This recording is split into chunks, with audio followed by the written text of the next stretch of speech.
vivons majoritairement en ville, où nous trouvons travail, culture et distraction, mais aussi trop de voitures et des foules oppressantes. Entre les murs des villes, la nature peine à trouver sa place. Il existe pourtant des sanctuaires de végétation, les jardins urbains, où se rassemblent des citadins motivés. Ils ont en commun la volonté de vivre plus sainement, d'admirer la nature à l'œuvre ou tout simplement d'être ensemble en passant du bon temps. Nos sociétés urbaines ont grand besoin de ces oasis de verdure.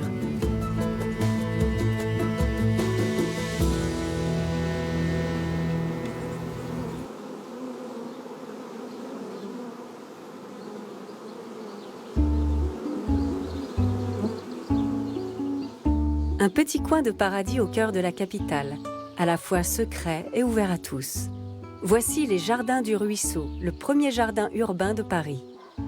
On y trouve des fleurs exotiques comme les Antedeschia et les Callas. Devant des murs graffés mûrissent des tomates et du raisin sauvage grimpe le long des espaliers. La vocation des Jardins du Ruisseau est d'être une école verte pour les grands et les petits.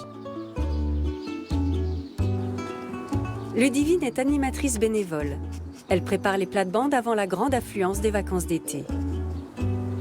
Moi, je suis ici depuis 8 ans maintenant.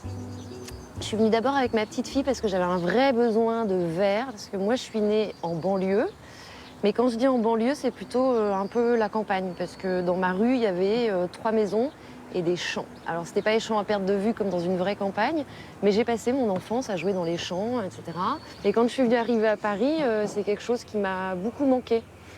J'avais besoin de cette sensation d'espace que j'ai trouvée ici avec ma fille. On a commencé à venir quand elle était toute petite, elle devait avoir 4 ans.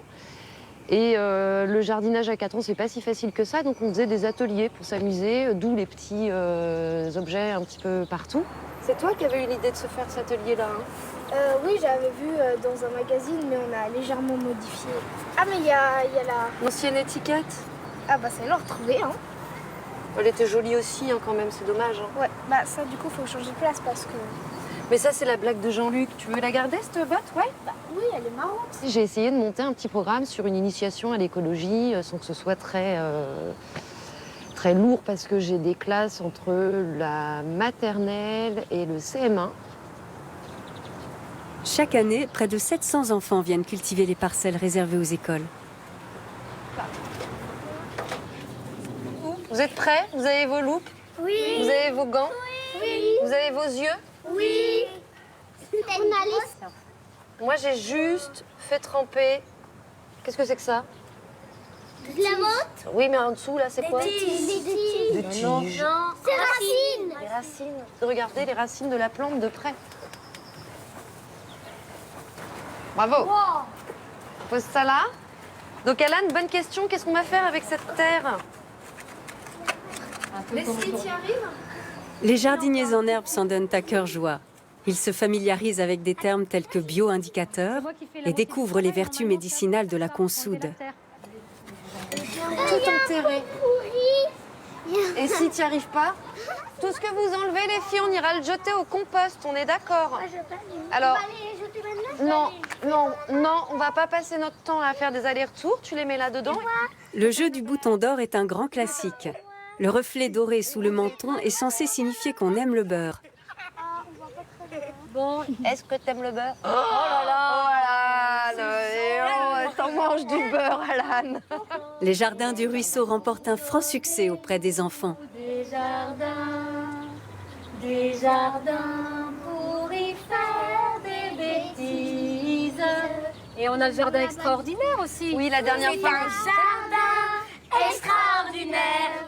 Il y a des renards qui parlent anglais. Je leur donne du pain, ils remuent leur derrière en disant thank you very much, monsieur Trenet. Et voilà, ça c'est quelque chose d'assez important pour moi, mais aussi pour ce jardin, cette idée de transmettre. Moi, quand je suis arrivée en tant que jardinière, j'avais quelques bases, mais pas non plus énormément de bases.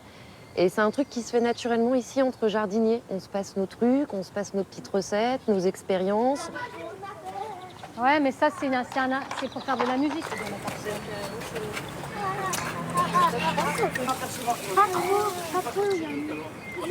Oh. Pas très chaud.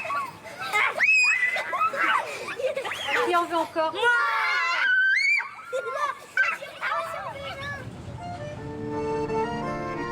Du haut de Montmartre, le Sacré-Cœur domine le 18e arrondissement.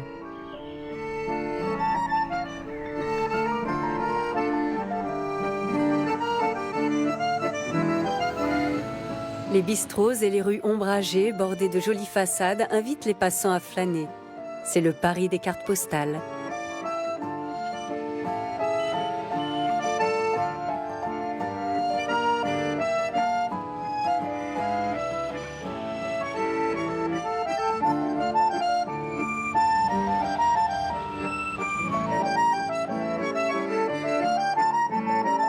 Mais le 18e arrondissement, c'est aussi des immeubles à perte de vue.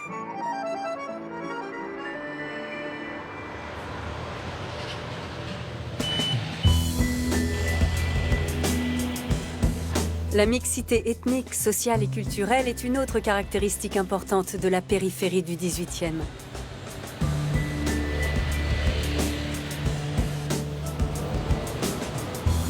Autrefois, la ligne de petite ceinture traversait le quartier. Depuis sa désaffection, la voie ferrée servait de décharge. Un groupe de riverains évacuait régulièrement les encombrants. Peine perdue, les déchets continuaient à s'accumuler. Dès qu'on a eu cette idée de fleurir, ça a marché tout de suite. Les gens ont arrêté de jeter parce qu'un frigo lancé sur une fleur, eh ben, ça ne le fait pas.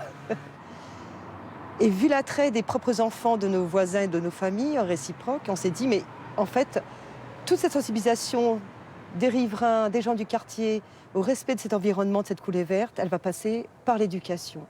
Et c'est une fois qu'on a eu l'accord pour le jardin pédagogique, on s'est dit, il faut que ce jardin vive, soit ouvert le plus souvent possible, pour le plus grand nombre possible, pour la plus grande variété des publics. Et du coup, on a ouvert pour un jardin pédagogique et un jardin partagé en même temps avec ces deux facettes.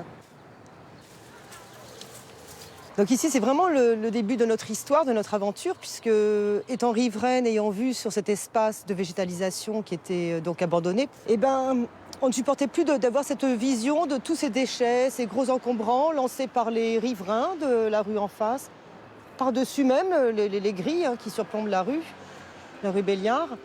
Voilà, tous les gens lançaient leurs déchets, leurs gros encombrants, sans même voir qu'ils avaient tout le bénéfice d'une coulée verte au pied de leur immeuble.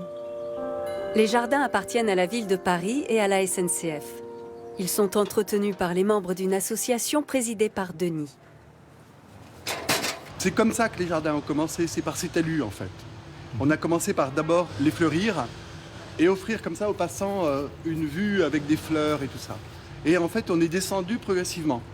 Au début, c'était que par les talus qu'on a commencé à avoir accès. Moi, je prenais une échelle et je descendais sur les talus.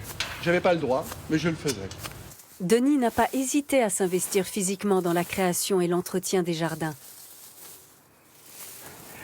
J'habite juste au-dessus de ce mur-là. Et donc, quand ça a commencé, j'ai pris une échelle.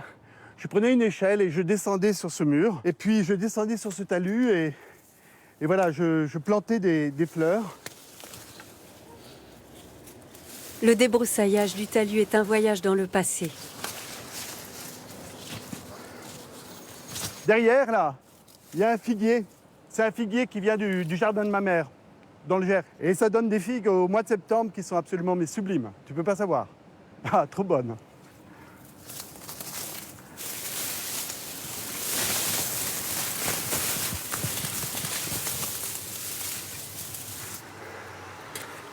Le terrain abrupt a inspiré aux jardiniers urbains des plantations originales.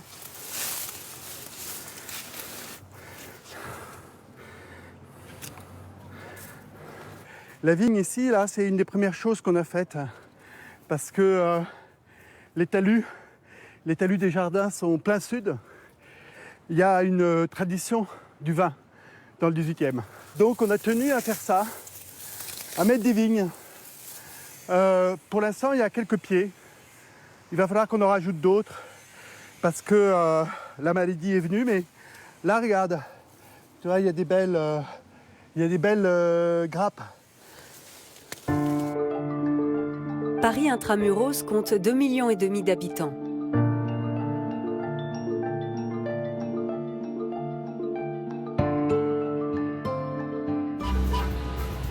Mais avec sa banlieue, la capitale compte 12,3 millions d'habitants qui viennent travailler au centre-ville en voiture, en métro, en bus ou en RER.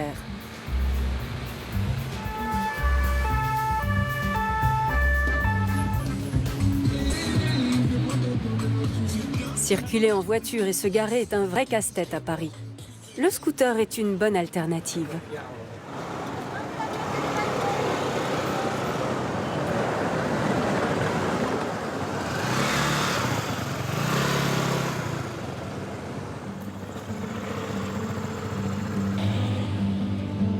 Laetitia aime se rendre de bon matin dans les jardins du ruisseau, où elle savoure un moment de calme en oubliant l'agitation urbaine.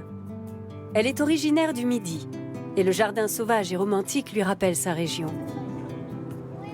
En arrivant à Paris, elle s'est aménagé un petit bout de verdure dans l'arrière-cour de son immeuble pour garder un contact avec la nature. Et un jour, elle a découvert les jardins du ruisseau.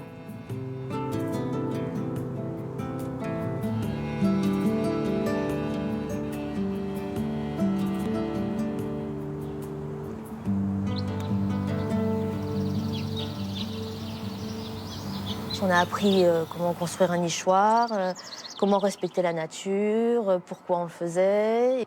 Et puis à la fin de la construction de nichoir, il y avait possibilité d'adhérer. Et je me suis dit, bah, moi j'adhère à ça. Je veux.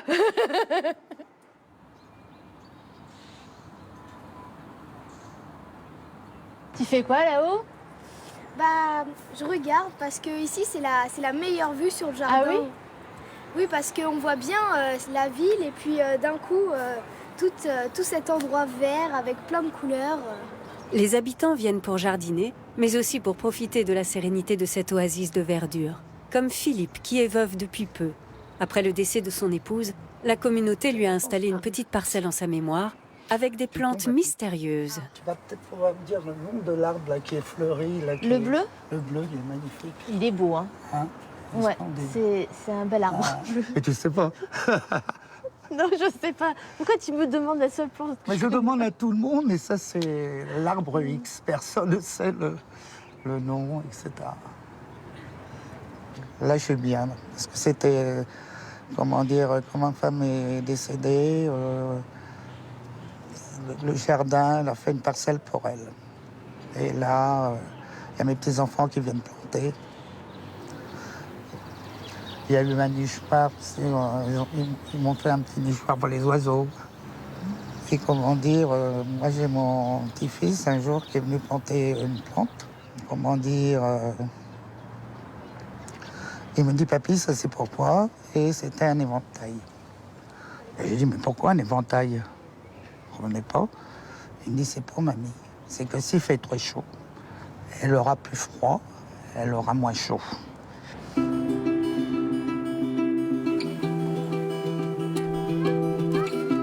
Les jardins de l'ancienne ligne de la Petite Ceinture sont devenus un lieu de rendez-vous très apprécié dans le quartier. Tout le monde peut venir y flâner. Et pour ceux qui désirent s'engager activement, il y a des projets à foison.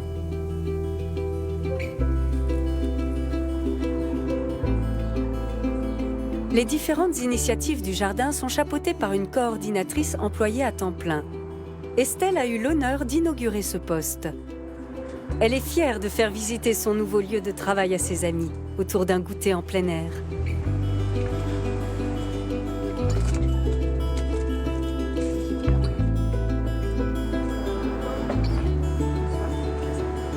Donc, je coordonne toutes les activités qui sont présentes dans le jardin. Donc, le collectif des poules, l'aquaponie, le collectif qui gère les abeilles, le collectif de jardiniers qui ont une parcelle qui leur ont été attribuées, ou alors ceux qui gèrent les parties communes, parce que tout est nettoyé, géré, entretenu par les habitants du quartier. Estelle est l'interlocutrice des curieux et des jardiniers amateurs. Elle met en relation les nouveaux arrivants avec les différents collectifs du jardin. Les habitants peuvent s'inscrire dans un ou plusieurs collectifs. Donc ils sont auto-organisés, ils font ça tout seuls, très bien d'ailleurs, avec un système de référence. Il y a 1 ou 2 habitants qui lead un peu le groupe. Les fleurs et les plantes du jardin doivent leur luxuriance au compost fourni par les habitants volontaires qui apportent leurs déchets organiques. C'est du compost. Pour nourrir les plantes du jardin. Voilà, on amène chacun notre petite contribution et puis après on peut l'utiliser pour le jardinage. Voilà. Et en plus ça désencombre nos poubelles.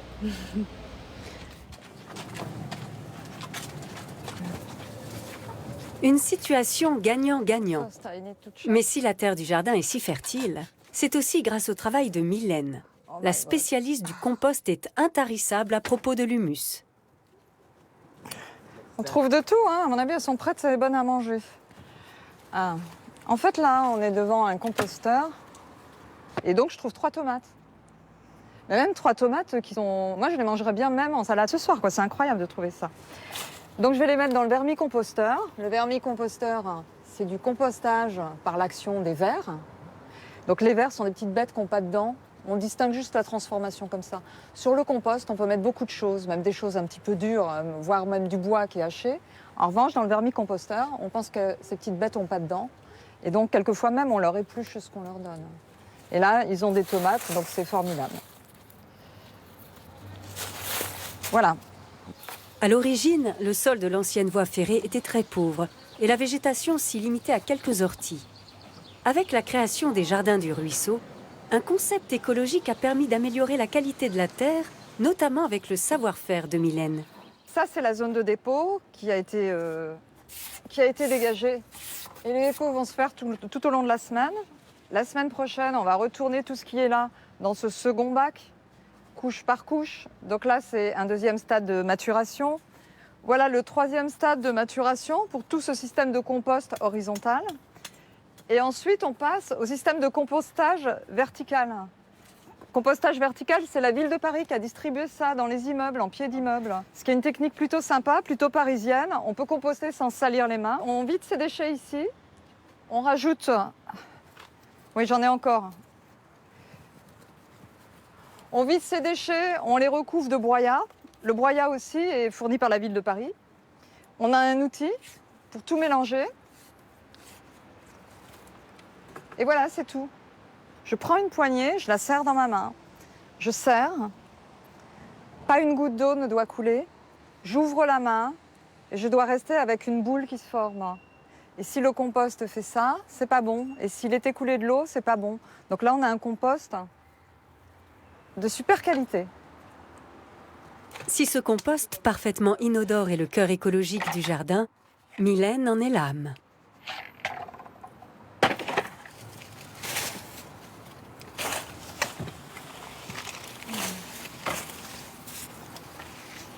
C'est la transformation de la matière. Quand j'étais petite, je tricotais, j'aime bien écrire. Et je crois que c'est des moments qu'on a face à soi en touchant la chose. Je sais pas, ça te remplit la tête. C'est une relation très intime à une chose et puis c'est quand même un processus de création. C'est pas moi qui crée, c'est les animaux, mais je contribue. Je crois que c'est ça que j'aime. La journée s'annonce très chaude. Philippe cultive son petit coin de jardin et plante aujourd'hui des callas, qui étaient les fleurs préférées de sa femme.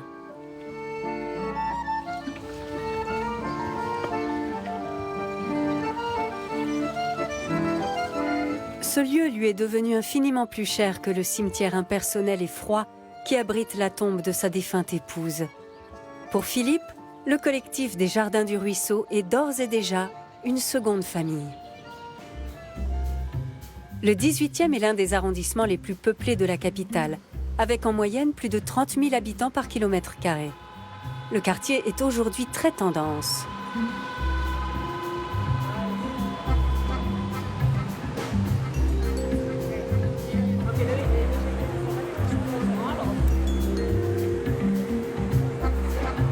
On est ici loin des grands boulevards et des imposantes places du Paris impérial, à 1000 lieues du Paris romance et du Paris luxe, du Paris qui éblouit.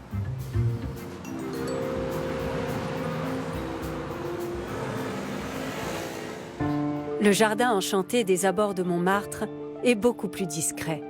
Derrière ces grilles en fer forgé, qui se douterait de la présence d'une oasis où se mêlent le parfum des clématites, des glycines et des roses?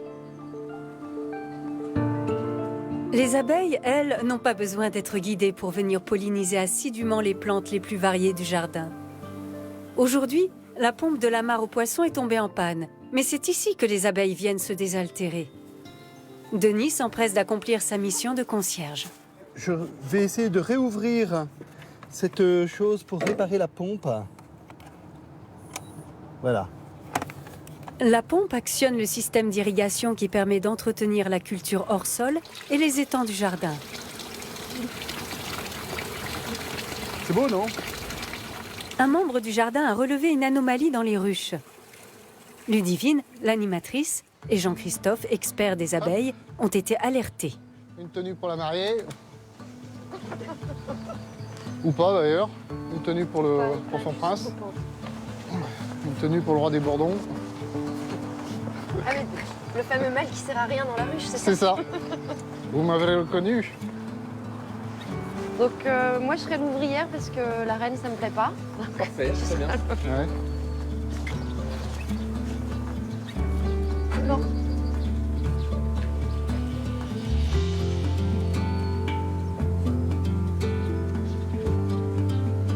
C'est beau cette glycine, hein? Ouais. Ils sont super bons. Le miel des jardins du ruisseau a été récompensé 2 fois par la médaille d'or pour le meilleur miel de la région.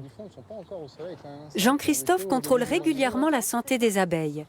Aujourd'hui, il a tout de suite identifié le problème. Ouais. Voilà, mais on voit juste un peu d'activité sur celle-là. Et quand même, il semblerait qu'elle soit un peu moins nombreuse, hein. Donc là, on observe, venez voir, c'est intéressant. Il va falloir que je passe un coup de fil, fut. On observe un truc qui est pas bon, c'est toutes ces toiles d'araignées, là. Ça signifie en général qu'il y a un intrus qui s'est mis dedans, et c'est ce qu'on appelle le papillon des ruches. Ouais, alors ça, c'est typique, voilà. Et il fait quoi ce papillon des ruches? Donc ce papillon, en fait, il s'introduit dans la ruche, il pond des larves, elle se déplace comme ça, elle fait des sillons. D'accord. Et donc, en passant à travers les sillons, elle bouffe tout. Elle bouffe la cire, elle bouffe... les larves? Elle bouffe les larves. Les abeilles, non, mais en tout cas, elle détruit tout. Donc ça, il faut y brûler. D'accord.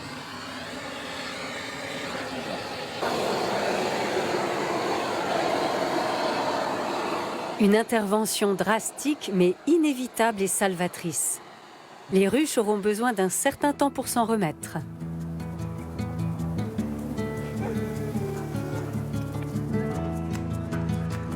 Le soir, Martine effectue une dernière ronde pour rappeler aux visiteurs que l'heure de fermeture approche.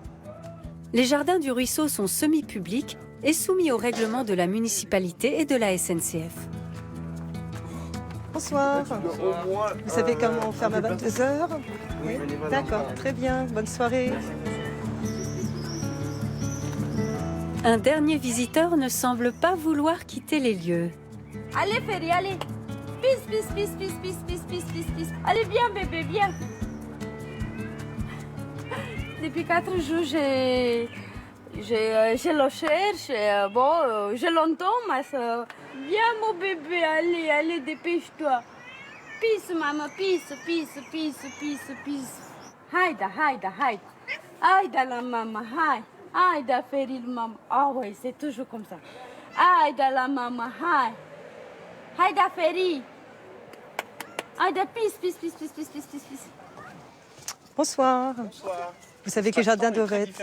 Oui, tout à fait. L'espace-temps, on oublie que dans 5 minutes, il faut fermer. En fond, c'est regrettable, mais... Bah oui, c'est les horaires de la ville de Paris. Voilà. Allez, salut, madame. Au revoir.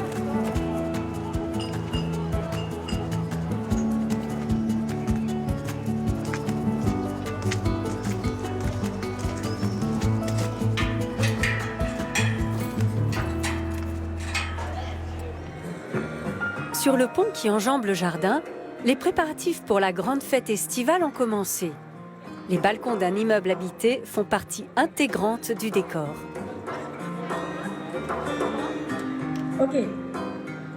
Justine, Julia, si à un moment donné vous leur faites coucou, essayez d'être toutes les trois ensemble. Peut-être vous pouvez vous avancer, vous coller l'une derrière l'autre, un peu comme les frères Paulin.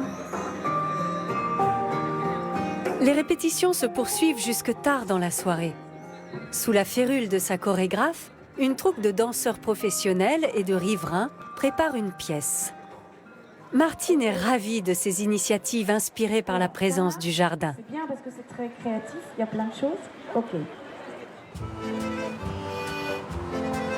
Après le coucher du soleil, Paris, la ville lumière, se pare de ses plus beaux atours. Sur la place du Trocadéro et autour de la Tour Eiffel, la capitale célèbre l'été. Les jets d'eau somptueux se prêtent à d'innombrables séances photos. Devant eux s'anime la plus grande scène en plein air de Paris.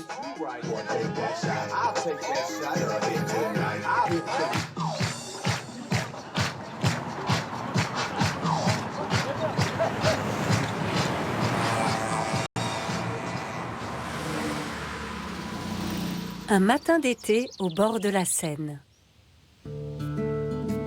Du haut des escaliers de Montmartre, les derniers couche-tard plissent les yeux vers la ville éclatante sous le soleil.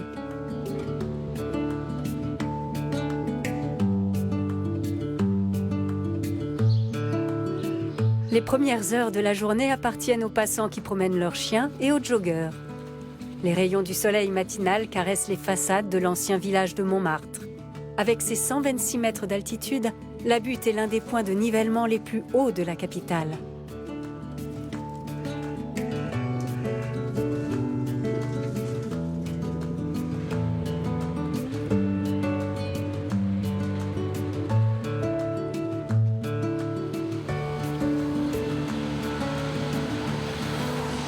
Les arrière-cours paisibles et idylliques contrastent avec les boulevards bruyants.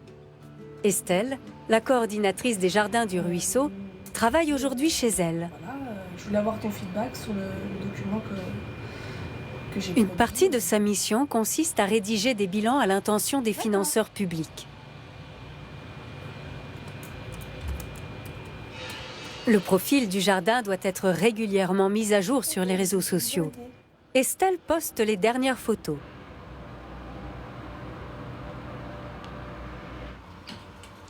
On était nombreux, on était plus de 80, voilà, et je suis donc l'heureuse élue après avoir donc envoyé ma candidature et passé 2 entretiens. Je suis voisine en fait, c'est juste en bas de chez moi, donc c'était parfait. Sur le court trajet entre chez elle et le jardin, Estelle emporte ses déchets verts. Elle a été initiée elle aussi au secret d'un sol fertile par Mylène, l'experte en la matière.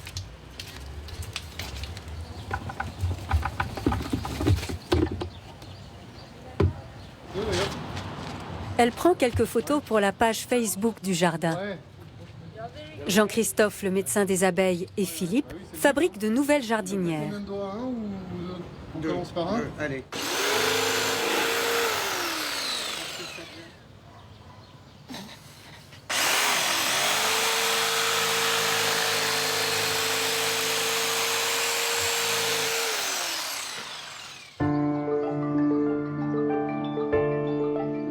Les Jardins du Ruisseau se trouvent à l'extrémité nord de Paris.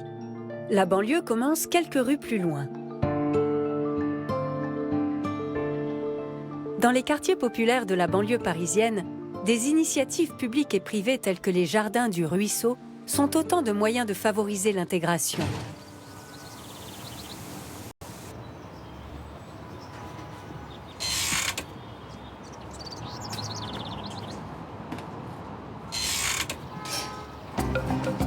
Denis, président de l'association, habite une rue adjacente au jardin. Il aime le 18e arrondissement avec tous ses contrastes. Regardez, vous avez 1 kg 150. Ah, Lamia, c'est moi. Denis aimerait éveiller l'intérêt des jeunes pour le jardin. Et Lamia est parmi les premiers volontaires. Depuis quelques 2-3 ans, je crois, il y a une population d'adolescents, de post-adolescents qui fréquentent les jardins parce que ils y trouvent un endroit de calme, un endroit secret, un endroit où ils peuvent échapper un peu au regard de leurs parents, peut-être de la police ou voilà, des adultes. Et donc ils viennent dans les jardins et nos adhérents parfois disent il y a des jeunes, les jeunes sont là ou les jeunes sont encore en train de faire ça, quoi. Et ces jeunes qui sont une sorte de masse un peu, difficile à identifier, nous, les administrateurs, on a eu de cesse d'aller au contact avec eux. Tu étais avec Dylan hier? Ouais, j'étais avec Dylan. Mohamed Bernard. Voilà. Mais c'est toi qui demande à te faire appeler Bernard? Non, c'est... Denis, il adore. C'est des gens d'ici? Ils sont où? Au-delà de l'engagement social, Denis est persuadé que la jeunesse apporte des impulsions nouvelles. Sinon, si on rêve que entre nous, on va toujours faire le même rêve, on va tourner en rond et ce sera un épuisement de la chose. Nous-mêmes, on a tout le temps besoin que d'autres personnes nous inspirent. Créés en 2003, les jardins du ruisseau sont indiqués dans la plupart des plans et guides de Paris.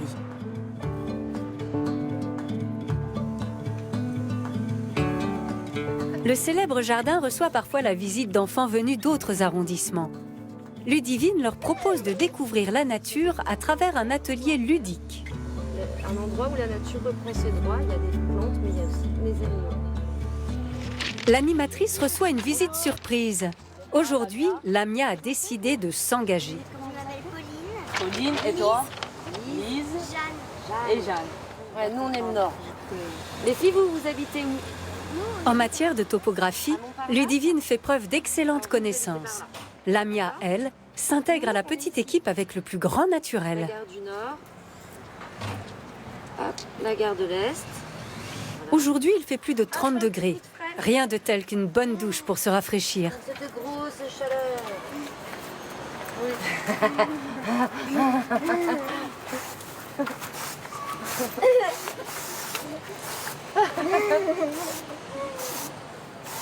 Aujourd'hui, nous, on va pas l'acheter dans la bonne poubelle, on va lui donner une autre vie. Les jardinières réalisées sur place sont longues et fines pour rappeler la forme originale des jardins du ruisseau. Vous allez la décorer, chacune la sienne. Ah, j'ai fait des petits trous là aussi. Hop, hop. On va mettre une ficelle, ouais, super. On va mettre une ficelle et vous pourrez l'accrocher sur la, je sais pas, sur votre fenêtre, on sait rien, sur la terrasse, vous verrez. Lamia s'occupe avec dévouement des 3 petites visiteuses.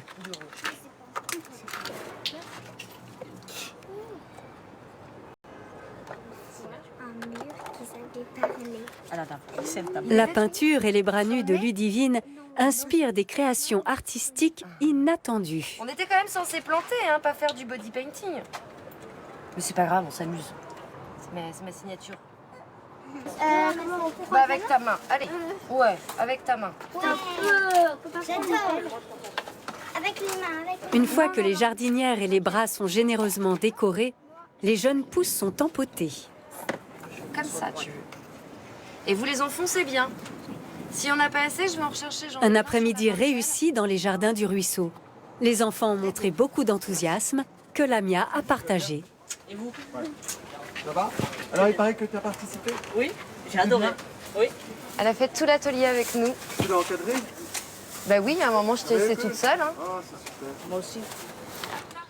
Cette belle réussite réveille chez Denis une passion de longue date. J'ai été danseur pendant 10 ans. Tout en étant acteur, j'ai fait des spectacles de danse pendant 10 ans, en alternant le théâtre et la danse. Je m'entraînais uniquement quand il y avait des spectacles. Il fallait pendant 6 mois travailler très très fort. Je dansais beaucoup. Stop! Ça a toujours été quelque chose qui a été très important pour moi. Puis il présente un projet visionnaire pour le jardin. Et ce projet s'appelle Essaim. C'est comme un essaim d'abeilles qui vient s'accrocher comme ça sous ce pont pour pouvoir faire une salle qui est protégée par le pont et dans laquelle les enfants vont pouvoir avoir une vue sur le jardin. On va pouvoir accueillir des groupes et quand il y aura des festivals, ils seront juste au-dessus de la scène et ils verront comme ça aussi le groupe de musique.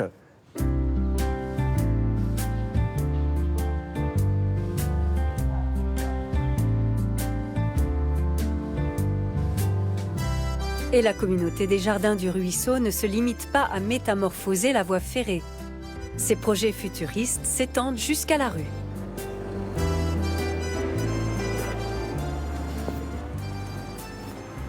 Donc là, on créerait un grand mur végétalisé qui pourrait d'ailleurs être entretenu avec une passerelle comme ça. Et ici, il y aurait une grande serre rotative, comme une pouponnière pour les plantes, et qui viendrait prendre le soleil et dans une sorte de mouvement comme ça un peu perpétuel. Et grâce à cette serre, on aurait un mur qui nous protégerait du bruit du boulevard qui est juste à côté. Pour Denis, le jardin est aussi une scène de création artistique. Chaque année, le festival Danse sur les rails est un moment fort. À cet effet, la voie de chemin de fer est entièrement transformée.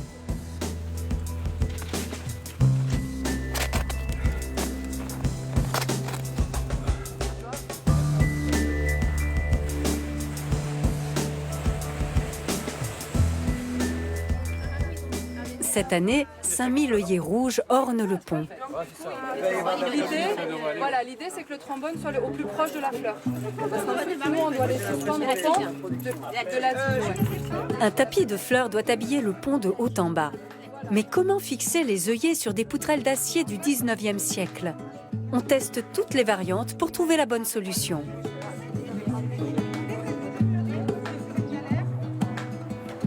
Les problèmes techniques seront bientôt résolus. Les préparatifs de la fête ont commencé de bon matin, mais il fait déjà 30 degrés. C'est un boulot qui te plaît? C'est pas désagréable, en plus on est à l'ombre.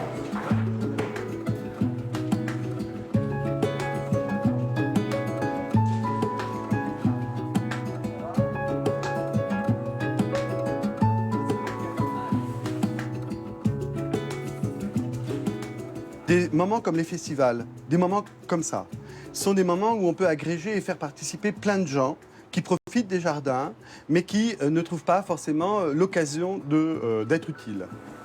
Même les jeunes d'habitude inactifs au jardin donnent un coup de main.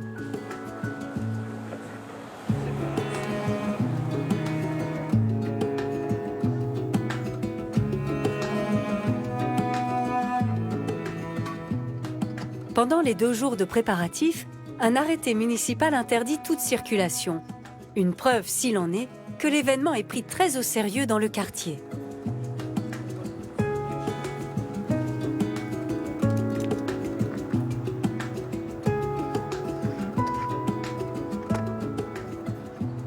Pour moi, le jardin est un rêve qui se constitue, qui s'incarne, on va dire, comme on dirait au théâtre, on incarne un rêve et chacun peut trouver sa place dans ce rêve. Les festivités sont lancées. Quelques 5000 visiteurs affluent. C'est à croire qu'une gare a repris du service sur la ligne désaffectée.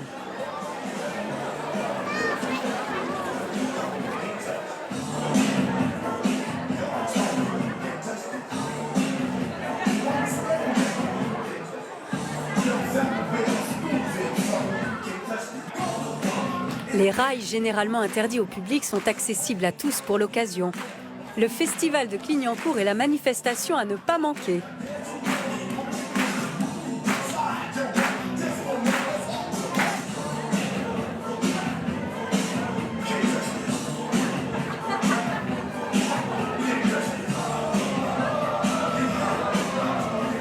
Martine et Denis voient leurs rêves se concrétiser. Le jardin devient le théâtre d'une fête multiculturelle.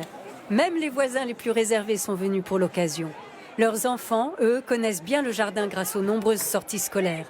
Aujourd'hui, ils ont la joie de le faire découvrir à leurs parents.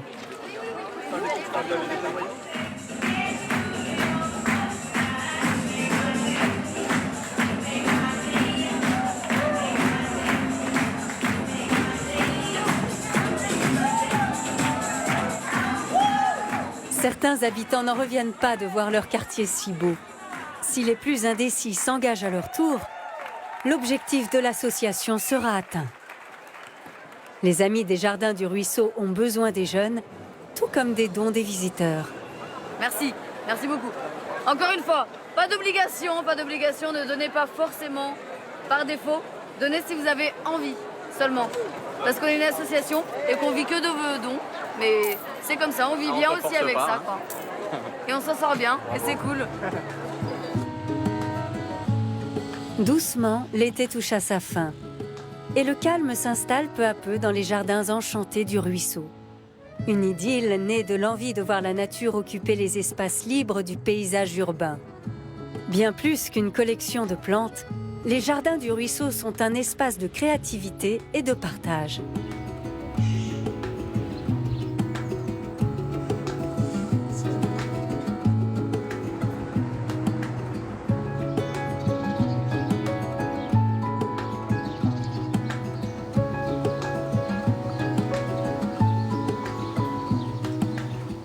Pendant la dernière semaine d'octobre, les habitants préparent le jardin pour l'hiver. Toute la communauté se retrouve pour ce travail collectif. Donc Michel et Dominique, déjà, il y a 2 râteaux soupes, donc chacune en prend un. Et déjà, les 2 râteaux sont pris. Il y a ça, rien dedans. La cabane à outils, donc vous allez prendre des outillages sûrement aujourd'hui pour... mais par ailleurs, on va pouvoir peut-être la vider, nettoyer les outils, balayer à l'intérieur et re-ranger tout le mieux possible. Martine et Denis donnent les instructions. Bon, ce qu'il faut, c'est essayer de donner une forme et d'une certaine manière, essayer de le contraindre parce que le fait de le contraindre, ça augmente la floraison.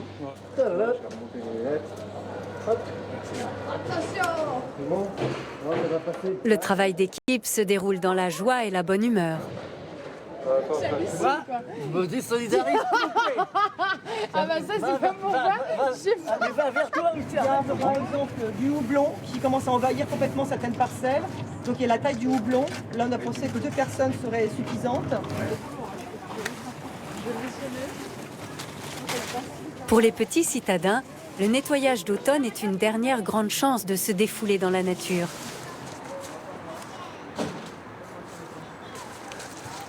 Super. Bon boulot. Ensuite, les jardins du ruisseau entreront dans leur repos hivernal.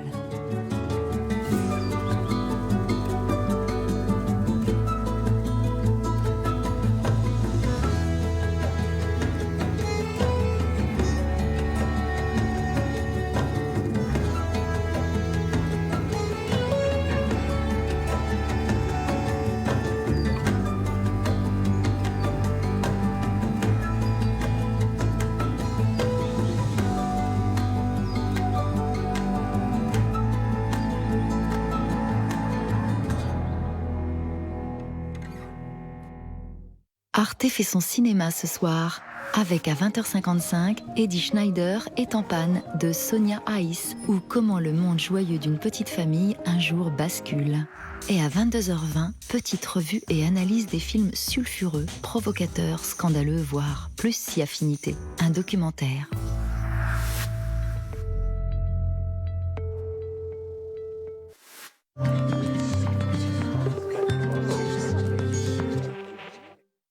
Les prix Rolex à l'esprit d'entreprise ont été créés en 1976 pour célébrer les 50 ans de la légendaire Rolex Oyster. Depuis, 140 lauréats issus de tous les continents ont exploré des territoires jusque-là inconnus. Ils ont sauvegardé des espèces menacées et donné une voix aux plus démunis. Ils ont préservé notre patrimoine et façonné notre avenir. Leurs initiatives nous rappellent que chacun de nous peut changer le monde. Mardi dans Théma. Portrait d'une des femmes les plus puissantes du monde. Angela Merkel. Ceux qui la sous-estiment ont déjà perdu. Avec Merkel aux commandes, on est sûr de ne pas se planter. Je dois avouer que je l'admire d'avoir réussi à devancer toute cette clique d'hommes. La chancelière allemande vue par ses partisans et ses opposants. Théma, Angela Merkel, mardi à 20h50 sur Arte.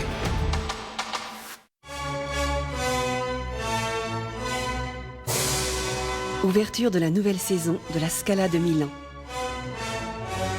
En direct sur Arte.